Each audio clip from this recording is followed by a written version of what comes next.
আমি অনলাইনে দুটো প্রেসার কুকার অর্ডার দেওয়াতে আমার ননদ রূপা খুব অবাক হলো। অবাক হয়ে জিজ্ঞেস করলো, বৌদি দুটো প্রেসার কুকার কেন? আমি হেসে বললাম, একটা আমার, একটা গুঞ্জার। রূপা আমার কথায় মুখ ভেটকিয়ে বলল, ছেলের বউ আসতে পারলো না, আগেই আলাদা করে দিচ্ছ বৌদি? আমি বললাম, দেখো রূপা, হিপোক্রেটিভ হয়ে কি লাভ বলো? আমি গুঞ্জার শাশুড়ি মা হব, মা তো নই। তাই মায়ের ভালোবাসা আমি ওকে দিতে পারবো না। ও বিয়ে করে নিজের মতো করে নিজের একটা সংসার সাজিয়ে দিক। মা হওয়ার অভিনয় করে হাতে কলমে সব কিছু শিখিয়ে দেওয়ার অভিনয়টা নাইবা করলাম শাশুড়ি হয়ে। ও আমার কথায় বলল, তা কেন? এখন শাশুড়ি মায়েরাও মায়ের মতনই হয়। আমার মা কি কখনো তোমার আর আমার মধ্যে কোনো পার্থক্য রেখেছে কোনো দিন? আমি বললাম, এই দেখো, তুমি নিজেই বললে শাশুড়ি মা মায়ের মতন হয়।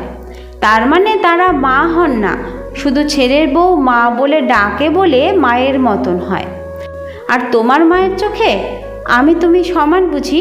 তাহলে বলি শোনো, বিয়ের পরে এ বাড়িতে এসে যখন রান্না পারতাম না, তখন তোমার মা ধমকে বকে টিপ্পনি কেটে ব্যঙ্গ করে কথা বলতেন, কিন্তু হাতে ধরে রান্না শেখাননি কোনো দিনও।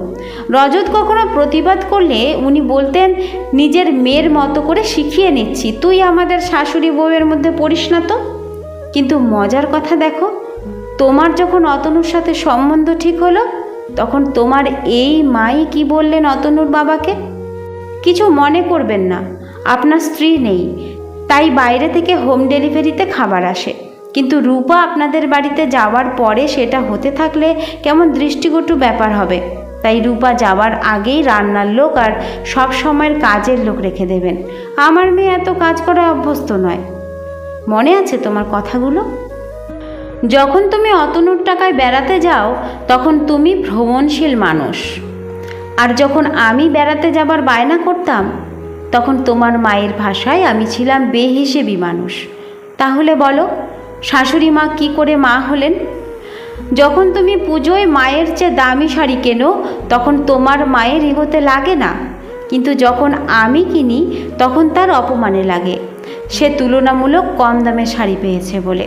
কিন্তু দেখো, বিপরীতে আমার মা বলতো, বয়স হয়েছে আমার, আর অত দামি শাড়ি পরতে পারি না, তুই আমাকে একটা ছাপার শাড়ি কিনে দিস, আর ওই টাকায় তুই আর একটা চুড়িদার কিনে নিস।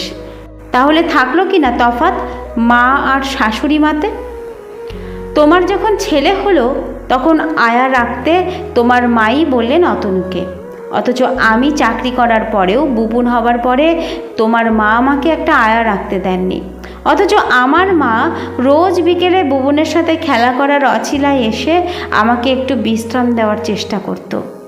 তুমি উপোস করে পুজো করতে না পারলে উনি বলেন, মেয়ের আমার খিদে সহ্য হয় না। আর আমি উপোস না করলে বলেন, সংসারে আমার অলক্ষ্মী জুটেছে। হলেন কি তাহলে তিনি আমার মা? আমি না খেলে আমার মাকে কখনো খেতে দেখিনি, কিন্তু আমার শাশুড়ি মা কখনো আমার জন্য অপেক্ষা করেননি। আমার মন খারাপ হলে আমার মা ঠিক বুঝে যান, অথচ আমার শাশুড়ি মা দুঃখ করেন তার সাথে কথা বলিনি বলে।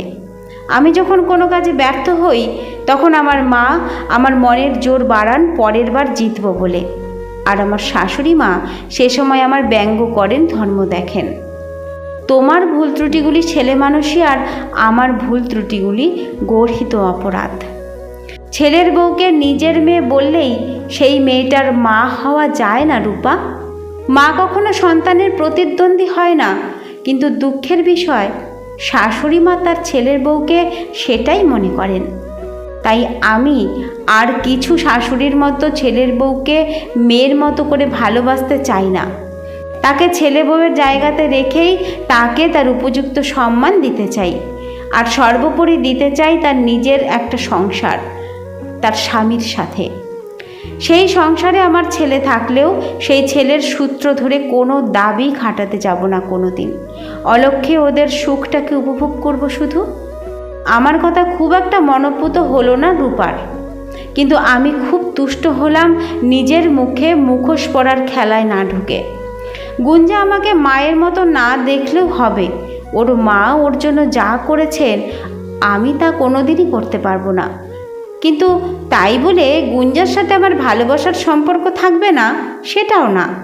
গুঞ্জা আজ আমাকে যতটা ভালোবাসে আগামী দিনে আমাকে আরও বেশি ভালোবাসবে, আর সেই ভালোবাসার রাস্তাটা আমি তৈরি করে দেব আমার ব্যবহার দিয়ে।